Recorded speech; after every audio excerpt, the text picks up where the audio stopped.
Hello किसान भाइयों, आज के इस वीडियो में हम लोग बात करेंगे धान के ऐसे प्रबंधन के बारे में। यदि आप बताई गई चीज़ों को अपने धान के अंदर अपनाते हैं तो आपके धान में ज़बरदस्त जो है ग्रोथ होगी। इसके साथ साथ आगे चल के जो बालियाँ आएंगी वो काफ़ी अच्छी आएंगी, दानों की संख्या उसमें अच्छी होगी, चमकदार बालियाँ होंगी। आपका जो पौधा होगा वो बहुत ही स्वस्थ रहेगा, निरोग रहेगा, जिससे आपको जो उत्पादन है धान का वो इस साल आपको काफ़ी अच्छा जो है धान का देखने को मिलेगा। तो कुछ ऐसी बातें हैं जिनको आपको विशेष उनका ध्यान रखना है, जिससे आप अपने धान की अच्छी ग्रोथ जो है इस साल प्राप्त कर सकते हैं। आमतौर पे हमारे किसान भाइयों का जो धान है इस समय 20 से 25 दिन का या 30 दिन का हो चुका है। कुछ किसानों का जो है 40 दिन का भी हो चुका है। अलग अलग क्षेत्रों में अलग अलग जो है धान का जो है कंडीशन है। तो यदि सबसे पहले बात करते हैं जो किसान भाइयों का जो है धान हल्का पीला होकर चल रहा है, यानी कि इस समय काफ़ी हमारे किसान भाई फ़ोन करते हैं और कहते हैं कि हमारे धान में जो है हरियाली इतनी अच्छी नहीं है, यानी कि उसमें जो है हल्का पीलापन की समस्या देखने को मिल रही है। तो जिन किसानों के धान में पीलेपन की समस्या है और उसमें कोई रोग भी नहीं उनको दिखाई पड़ रहा, तो वो उसमें जो है न्यूट्रिएंट की जो है डिफिशियंसी हो सकती है, क्योंकि आपका जो पौधा होता है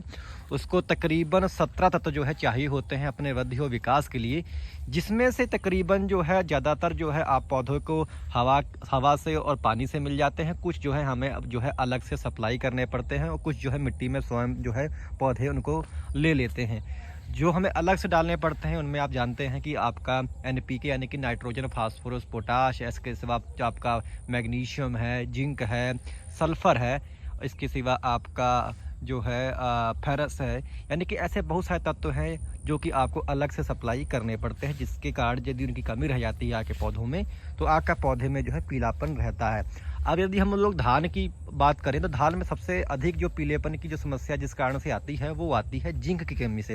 अब हमारे किसान भाई कहेंगे कि हम लोग जिंक अपने धान में डाल चुके हैं पहले, फिर भी धान पीला है। तो किसान भाई इसमें ऐसा होता है कि आजकल जो जिंक है वो बहुत सारी अलग अलग कंपनियां जो है इसको बनाने लगी हैं और काफ़ी फ्रॉड कंपनियां भी उसमें हैं, तो उनके कारण भी एक जो है जिंक का अच्छा रिजल्ट नहीं मिलता, जिसके कारण आगे पौधे में उसकी कमी रह जाती है। या फिर ऐसा भी होता है कई बार आपकी मिट्टी का जो पीएच मान है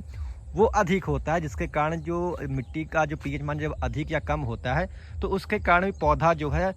उस न्यूट्रिएंट को ज़मीन से खींच नहीं पाता, जिसके कारण उस न्यूट्रिएंट की कमी जो है आके पौधों में रहती है, जिसके कारण जो है पीलापन जो है रहता है। अब बात आती है यहाँ समाधान के बारे में कि समाधान आप कैसे करें यदि आपके धान में पीलापन है। तो जिन किसान भाइयों की ग्रोथ धान की कम है या फिर पीलापन है तो वो क्या करें कि जिंक की स्प्रे करें। यदि आप स्प्रे करेंगे तो एक तो इसका रिजल्ट तुरंत आएगा, दूसरा जो है आपको जो है इसका जो है सस्ता भी जो है काफ़ी पड़ेगा, यानी कि आपको काफ़ी सस्ती भी पड़ती है। तो जिंक का जो है आपको स्प्रे करना है। जो चिलेटेड फॉर्म वाली जिंक आती है, जो स्प्रे वाली जिंक आती है चिलेटेड फॉर्म वाली, उसका जो है आपको उपयोग कर लेना है। तकरीबन 120 ml प्रति एकड़ के हिसाब से जो है आपको इसका स्प्रे करना है। और जिंक के साथ साथ जो है आपको एक अन्य चीज़ का भी उपयोग कर लेना है, वो है आपका फेरस सल्फेट। तकरीबन 120 ml ही जो है आपको चिलेटेड फेरस सल्फेट जो है यानी कि लोहे का उपयोग करना है, और साथ में जो है आप 1 किलो जिंक सल्फेट भी जो है मिलाकर स्प्रे कर सकते हैं। इससे आपके धान में यदि पीलेपन की समस्या है तो बिल्कुल आपके खेत से गायब हो जाएगी। और इसके साथ साथ कई बार ऐसा होता है कि पीलेपन की जो समस्या है अन्य कारणों से भी होती है, जैसे कि आपके धान में यदि तना छेदक लगा है तो इससे भी आपके धान के जो कल्ले हैं वो अंदर घुस के जब उसके सुंडी काटती है तो आपके कल्ले जो है पीले पड़ना स्टार्ट हो जाते हैं, जिसके कारण वो जो है आपका धान पीला जो है दिखाई पड़ने लगता है। तो ऐसे में आपको अपने धान का जो है एक बार देख लेना है कि उसमें कहीं तना छेदक तो नहीं है।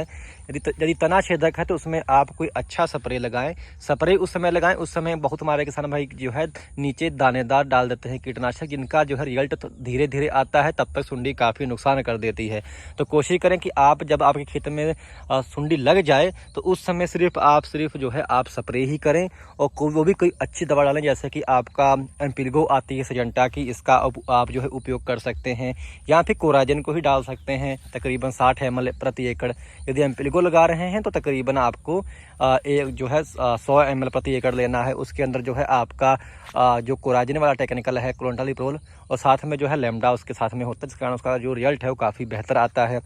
ऐसे ही जो है आप जैसे कि आपका जो मार्शल आती है कार्बोसल्फान जिसमें होता है, उसका भी आप उपयोग कर सकते हैं, या फिर आप जो है इमामेक्टिन बेंजोएट उसके साथ में लेमडा मिलाकर भी जो है आप उसका स्प्रे कर सकते हैं, जिससे आप अपने खेत में तना छेदक को बेहतर तरीके से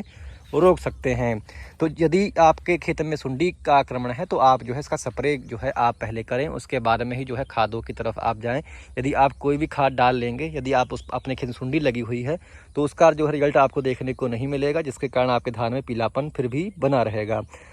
और इसके बारे में एक दिक्कत ये भी आती है कि इस बार जो है देखा गया है कि धान में डबल रूट यानी कि दो दो जगह जो है उसमें जड़ें डेवलप हो चुकी हैं, या फिर तीन तीन जगह भी जो है कहीं कहीं उसमें दिखाई पड़ रही हैं। ये इसलिए हो रहा है क्योंकि कई बार होता है कि हमारी जो नर्सरी है वो ज़्यादा दिन की होती है, या फिर हम लोग पौधे को गहरा लगा देते हैं, यानी ज़मीन में ज़्यादा नीचे जो है उसको रोप देते हैं, जिसके कारण जो है उसमें दो दो तीन तीन जगह जो है जड़ें जो है निकल आती हैं। जो पहले वाली जड़ होती है वो काली पड़ जाती है, इसको फंगस पकड़ लेती है यानी काली हो जाती है, इसके कारण जो है आपका जो नई जो जड़ें होती हैं ऊपर, वो पौधा जब तक बनाता है तब तक जो है आपका पौधा जो है थोड़ा नीचा रह जाता है, उसमें ग्रोथ नहीं हो पाती, पीलापन रहता है। तो ये भी जो है एक दिक्कत इस समय आ रही है, काफ़ी किसानों के खेतों में ये दिक्कत आई है। इसका समाधान तो फिलहाल कोई नहीं है, बस इसमें ये ऐसा होता है, इसका कोई नुकसान भी इतना नहीं है। ऐसा धान यदि आपका है तो वो थोड़ा आपका लेट हो जाता है, यानी कि नॉर्मल जो धान होता है उससे तकरीबन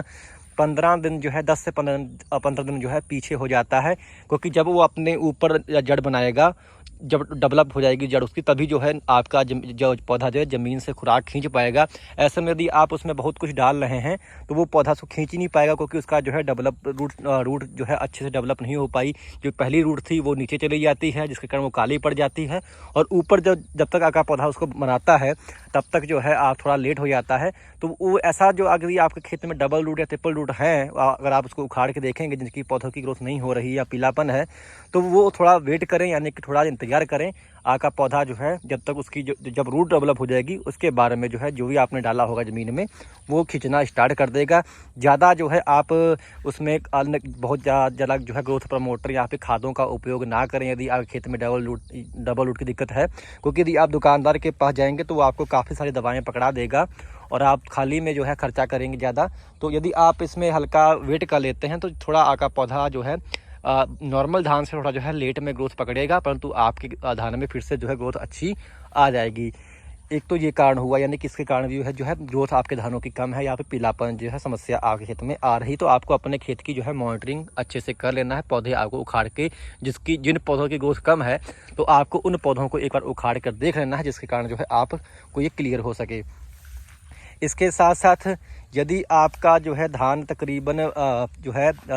20 दिन से कम का है तो आपको अपने धानों में जो आपका माइक्रोराइजा आता है इसका आपको उपयोग कर लेना है। यदि आपका धान 20 दिन से ऊपर हो चुका है तो ऐसे में आपको माइक्रोराइजा अपने खेतों में नहीं डालना है। आप दुकानदार के पास जाते होंगे तो आपको वो माइक्रोराइजा दे देते हैं ग्रोथ के लिए, परंतु उसका रिजल्ट आपको तभी मिलेगा जब आप उसमें केमिकल नहीं बरतेंगे, यानी कि आप उसमें कोई भी कीटनाशक या फिर आप उसमें जो है फंगीसाइड या फिर उसमें जो है हर्बिसाइड का उपयोग साथ में ना करेंगे। यानी कि इतना आपको कर लेना है कि जब आपको माइक्रोराइजा डालना हो ज़मीन के अंदर तो आपको जो है ना उसके 10 दिन पहले कुछ डालना है और ना ही तकरीबन 7 से 10 दिन बाद में कुछ डालना है, तभी आपको जो है माइक्रोराइजा का रिजल्ट आएगा। क्योंकि जो माइक्रोराइजा होता है ये एक जीवित फंगस होती है, यानी कि एक ये फंगस है जो एक जीवित प्राणी है जो कि आपके जैसे ही जहर के संपर्क में आएगी तो ये अपना जो है डेवलपमेंट नहीं कर पाती, जिसके कारण आपको इसका कोई भी रिजल्ट नहीं मिलता, खाली जो है बेकार है यदि आप इसका उपयोग करते हैं। तो कोशिश करें कि आप जो है ये सावधानी रखें और इसका उपयोग आप 20 दिन के धान में जो है कर लें, इससे पहले ही कर लें, इसके बाद में इसको ना डालें। क्योंकि इसका जो हाइफा होता है, यानी कि इसका जो नीचे ये अपना जड़ों का जाल बनाता है नीचे माइक्रोराइजा, उसको जो है पूरा डेवलप होने में तकरीबन 28 दिन लगते हैं। यदि आप 20 दिन के बाद में इसका उपयोग करते हैं तब तक अपना धान जो है ग्रोथ पकड़ चुका होता है, तब आपको इसके इतने बेहतर रिजल्ट नहीं मिलेंगे। तो इसको आप शुरुआत में ही जब डालते हैं तभी आपको इसके अच्छे रिजल्ट मिलेंगे। तो इसके बारे में यदि आपका धान जब गोब पे आ जाए, यानी कि जब आपके धान में बालियाँ निकलने वाली हों, तो उस समय आपको पोटाश का उपयोग जरूर करना है। हमारे किसान भाई क्या करते हैं कि यूरिया पे अधिक फोकस रखते हैं, पोटाश को अपने खेतों के अंदर नहीं डालते हैं। तो कोशिश करें कि जब आपका धान जो है कल्ले देना स्टार्ट करें, यानी कि तकरीबन आप 20 से 25 दिन पे या फिर 15 दिन के आसपास जब आपका धान हो जाए तो उसमें एक बार पोटाश यानी कि MOP जो आती है म्यूट और पोटाश, उसका आप तकरीबन